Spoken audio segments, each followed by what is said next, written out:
ජනාවී අපේ YouTube channel එකට සාදරයෙන් පිළිගන්නවා. ලංකාවේ ආපහු කලින් වගේ තෙල් පෝලිමක් ඇති වෙලාද? මෙන්න ඇත්ත විස්තරය. පවතින රජයට ඡන්දෙ දීපු උන්ටත් බැන බැන තෙල් පෝලිමක ඉන්න මිනිස්සුන්ගෙන් ගත්ත වොයිස් කට් ටිකක් දාලා ලංකාවේ 2.50 ජඩ මාධ්‍ය හිරු ටීවී එකකින් ඊයේ නිවුස් වලට පෙන්වුවා ඔයාලා දකින්න ඇති. ලංකාවේ සමහර තැන්වල ඊයේ තෙල් පෝලිමක් ඇති වුණා තමයි. හැබැයි ඒක උනේ කොහොමද කියලා මිනිස්සුන්ට හරි හැටි අවබෝධයක් නැහැ. ඒ නිසා පවතින රජයට බයිනවා. ඉතින් ඕගොල්ලන්ට අද කියන්න යන්නේ ඒකේ ඇත්ත කතාව.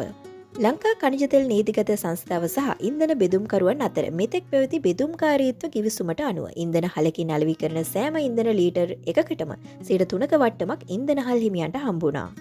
ඉතින් ඊයේ රාත්‍රියේ ඉඳන් මේ වට්ටම ඉවත් කිරීම තමයි මේකට හේතුව උනේ. නව සමීකරණයක් ක්‍රියාත්මක කරන්න බලාපොරොත්තුෙන් තමයි මේක ඉවත් කරේ. ඒ විවිධ සාධක සලකා බලලා සාධාරණ ක්‍රමයකට වට්ටමක් ලබා දෙන්න ඕන නිසා. ඉතින් මේ ගැන අදහස් දක්වපු ලංකා කනිජ තෙල් නීතිගත සංස්ථාවේ සභාපතිතුමා පැහැදිලිව පෙන්වා දුන්නේ 3.63කට තිබ්බ වට්ටම 2022 අවුරුද්දේ එක්වරම 1 ලීටරයකට රුපියල් 14 15 16 ආදී වශයෙන් අසාධාරණ ලෙස වැඩි වී ඇති ආකාරය. අසාධාරණ විදියට මහජනතාවගේ මුදල් සූරා කාලා කනිජ තෙල් බෙදුම්කරුවන්ට ලබා දීම ආණ්ඩුක්‍රම ව්‍යවස්ථා නීතියටත් පටහැනි. නමුත් ඒ ඔක්කොම නොසලකලා තමයි මුන් මහජනතාව සූරා කාලා තෙල් හිමියන්ව පෝසත් කළේ.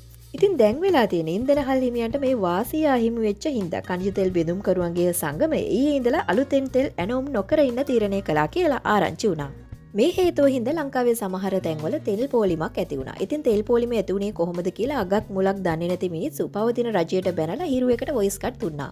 රනිල්ලා මහින්දලා මෛත්‍රීලා ඔය කවුරු තීන්දුව තීරණ ගත්තේ ඒ දවස්වල උන්ගේ උන්ට වාසි වෙන විදිහට. නමුත් අලුත් ආණ්ඩුව තීන්දුව තීරණ ගන්නේ සාමාන්‍ය දුක් විඳින ජනතාව වෙනුවෙන්.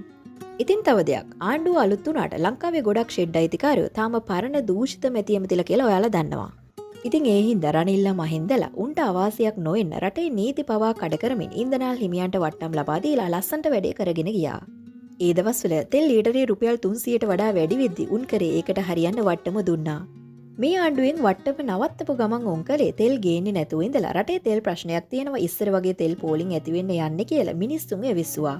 රටේ ජනතාව දුක් විඳිනකොට කලින් වගේ කංච තෙල් බෙදා හරින්නට සැප දෙන්න නම් මේ ආණ්ඩුව සූදානම් නැහැ. ඒ නිසා උඹලා තෙල් ගේන්නේ නැත්නම් තෙල් බෙදා හැරීම රජයට පවරගෙන හරි ජනතාවට සහන සලසන්න ආණ්ඩුව දෙපාරක් හිතන්නෙත් නැහැ.